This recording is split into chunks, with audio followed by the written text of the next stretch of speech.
آج کی نشست میں خوش آمدید۔ آج ہم غور و فکر کر رہے ہیں پاکستانی فلسفی علی عباس جلالہ پوری صاحب پر اور ان کی خاص تصنیف عام فکری مغالطے پر۔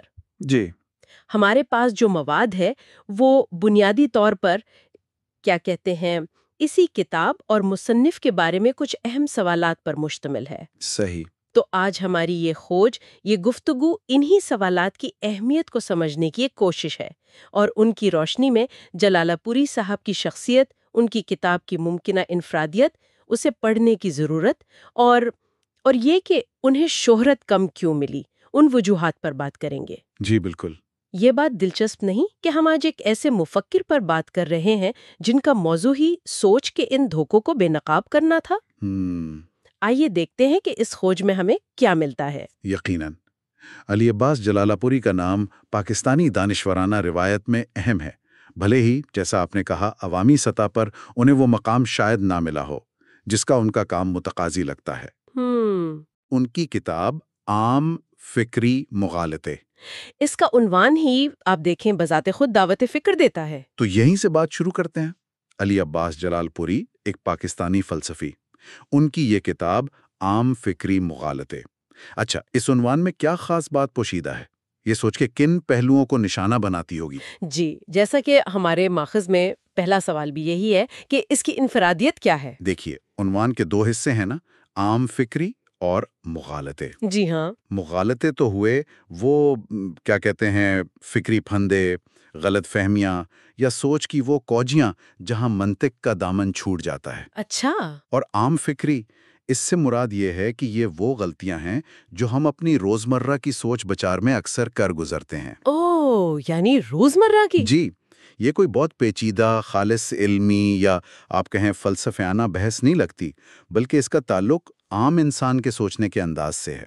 تو اس کتاب کی خاصیت غالباً اسی میں ہے کہ یہ ان جانے پہچانے ذہنی جالوں کی نشاندہی کرتی ہے جن میں ہم لاشعوری طور پر الجھ جاتے ہیں۔ بالکل، میرا قیاس یہی ہے۔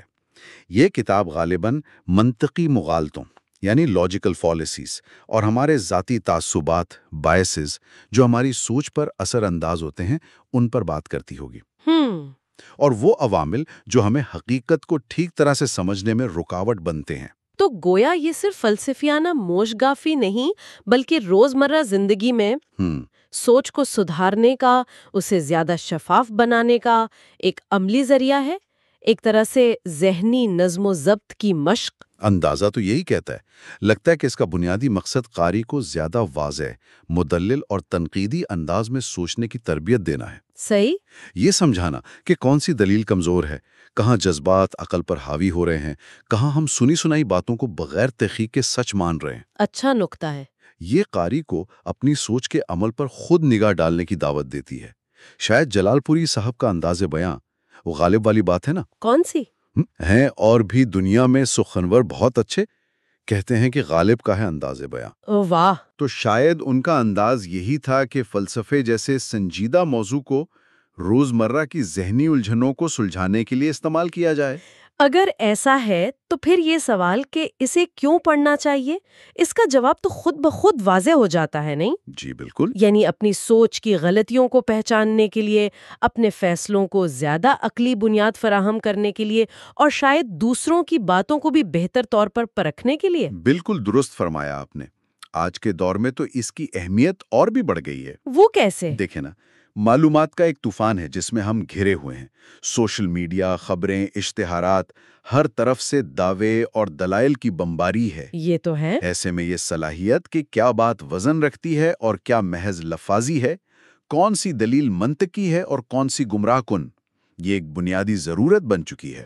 تو ایسی کتاب جو ہمیں سوچنے کے صحیح اوزار فراہم کرے، جو ہمیں ان فکری مغالطوں سے آگاہ کرے جن کا ہم شکار ہو سکتے ہیں، وہ بلا شبہ قیمتی ہے۔ یہ ہمیں ایک بہتر سامع، ایک باشعور قاری اور ایک زیادہ ذمہ دار شہری بننے میں مدد دے سکتی ہے۔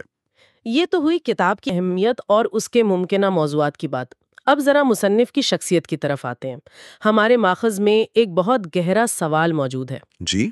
سوال یہ ہے، کیا وجہ ہے اعلیٰ پائے کے مفکر ہونے کے باوجود انہیں اتنی زیادہ پذیرائی نہیں ملی جس کے وہ مستحق تھے؟ یہ سوال خود اس بات کا اعتراف ہے کہ انہیں اعلیٰ پائے کا مفکر سمجھا جاتا ہے۔ جی ہاں، اور یہ سوال بذات خود نہایت اہم ہے۔ یہ صرف علی عباس جلالہ پوری صاحب کی ذات تک محدود نہیں رہتا، اچھا؟ بلکہ یہ ہمارے معاشرتی رویوں پر بھی ایک سوالیہ نشان ہے کہ ہم اپنے دانشوروں اور مفکروں کے ساتھ کیسا سلوک کرتے ہیں۔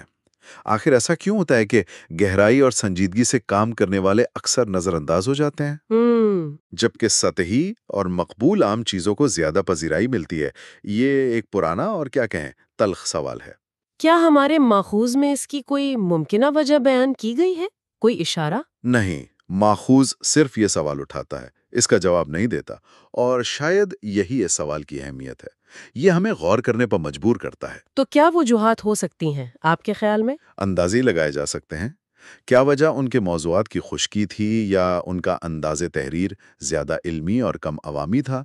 کیا ہمارے معاشرے میں عمومی طور پر تنقیدی فکر اور سوال اٹھانے کی روایت کمزور ہے؟ یہ بھی ممکن ہے۔ یا یہ بھی ممکن ہے کہ ان کے خیالات اس وقت کے غالب نظریات یا حساسیتوں سے میل نہیں کھاتے تھے؟ یہ سب ممکنہ جوابات ہیں جن پر مزید تحقیق کی جا سکتی ہے۔ یہ تضاد واقعی حیران کن ہے۔ ایک طرف علمی حلقے انہیں اعلیٰ مقام دے رہے ہیں، اور دوسری طرف عوامی سطح پر وہ شناخت نہیں جس کے وہ حقدار ٹھہرائے جا رہے ہیں۔ جی، شاید یہ صورتحال اس بات کی عکاس ہے جو کسی شاعر نے کہا تھا، اہل دانش عام نہیں ہوتے، اور جو ہوتے ہیں وہ خاص نہیں رہتے۔ کیا بات ہے! یعنی جو گہرائی میں اترتے ہیں وہ شاید عوامی مقبولیت کے معیار پر پورے نہیں اترتے۔ درست کہا آپ نے۔ یہ ایک طرح کا المیہ ہے۔ معاشرہ اکثر اپنے حقیقی معماروں کو پہچاننے میں دیر کر دیتے ہیں۔ بالکل۔ شہرت کا پیمانہ اکثر وقتی مقبولیت یا ظاہری چمک دمک ہوتا ہے، جبکہ حقیقی قدر کام کی پائیداری، اس کی گہرائی اور اس کے طویل مدتی اثرات میں ہوتی ہے، جو شاید فوراً نظر نہ آئے۔ ہو سکتا ہے جلالہ پوری صاحب کا کام بھی اسی نوعیت کا تھا، سنجیدہ، فکر انگیز، اور جس کی قدر وقت گزرنے کے ساتھ زیادہ واضح ہو رہی ہے۔ وہ اقبال کا شعر ہے نا، جی، ہزاروں سال نرگس اپنی بے نوری پہ روتی ہے، بڑی مشکل سے ہوتا ہے چمن میں دیداور پیدا۔ بالکل۔ وہ دیداور یعنی دیکھنے والی، پرکھنے والی آنکھ رکھنے والا، جو چیزوں کی تہہ تک پہنچے، وہ نایاب بھی ہوتا ہے اور شاید اسی لیے کم مقبول بھی۔ صحیح۔ چلیں گفتگو کو واپس کتاب کے ممکنہ مندرجات کی طرف لاتے ہیں۔ ماخذ میں یہ بھی دریافت کیا گیا ہے کہ اس کتاب کے موضوعات پر تفصیل سے روشنی ڈالی جائے۔ جی، آپ نے شروع میں کچھ اشارے دیے تھے، کیا ان کو مزید کھولا جا سکتا ہے؟ ممکنہ طور پر کیا موضوعات ہو سکتے ہیں؟ جیسا کہ پہلے واضح کیا، ہمارا ماخذ ہمیں موضوعات کی کوئی مصدقہ فہرست نہیں دیتا، لیکن کتاب کے عنوان عام فکری مغالطے اور اس کے مقصد کو سامنے رکھتے ہوئے ہم معقول اندازہ لگا سکتے ہیں۔ ٹھیک ہے۔ غالب امکان ہے کہ موضوعات اس قسم کے ہوں گے۔ پہلا تو منطقی مغالطے، لاجیکل فیلیسیز، یعنی دلیل کی ساخت میں پائی جانے والی وہ کمزوریاں جو نتیجے کو غلط ثابت کرتی ہیں۔ مثال کے طور پر کسی شخص کی ذات پر حملہ کرنا بجائے اس کی دلیل کا جواب دینا، جسے ایڈ ہومینم کہتے ہیں۔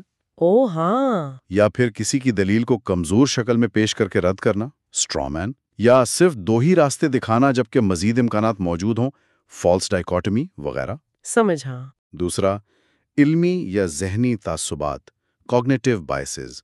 یہ وہ غیر شعوری ذہنی رجحانات یا پیٹرن ہیں جو ہمیں حقیقت کو موضوعی طور پر سمجھنے سے روکتے ہیں اور اکثر غلط فیصلوں یا نتائج کی طرف لے جاتے ہیں۔ اچھا، جیسے صرف ان معلومات پر توجہ دینا جو ہماری پہلے سے موجود رائے کی تائید کریں، کنفرمیشن بائس۔ یہ تو بہت ہوتا ہے۔ بالکل۔ یا جو معلومات ہمیں آسانی سے یاد آ جائیں ان پر زیادہ بھروسہ کرنا، اویلیبلٹی ہیورسٹک۔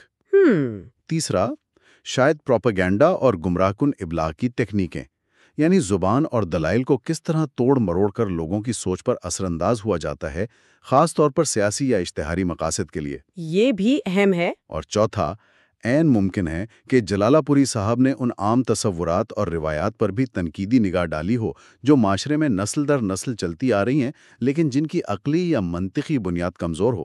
اس کا مطلب تو یہ ہوا کہ یہ کتاب صرف فلسفے یا منطق کے طالب علموں کے لیے ہی نہیں ہے؟ نہیں، بالکل نہیں۔ درست نقطے کی طرف اشارہ کیا۔ آج ہم جس دنیا میں جی رہے ہیں وہاں ہر لمحہ معلومات کا ایک سیلاب ہم پر حملہ آور ہے۔ جی ایسے میں فلٹر کرنے کی صلاحیت، یعنی کام کی بات کو فضول سے الگ کرنا، سچ کو جھوٹ سے پہچاننا اور دلیل کی مضبوطی کو پرکھنا، یہ صرف ایک علمی مشغلہ نہیں رہا، یہ تو زندہ رہنے کا ایک ہنر بن گیا ہے۔ بالکل۔ تو ایک ایسی کتاب جو ہمیں اپنی اور دوسروں کی سوچ میں پوشیدہ ان مغالطوں کو پہچاننا سکھائے، وہ ہمیں اس سیلاب میں راستہ دکھانے والے کتب نما کی طرح مدد دے سکتی ہے۔ یہ تنقیدی فکر، کرٹیکل تھنکنگ کو پروان چڑھانے میں کلیدی کردار ادا کر سکتی ہے۔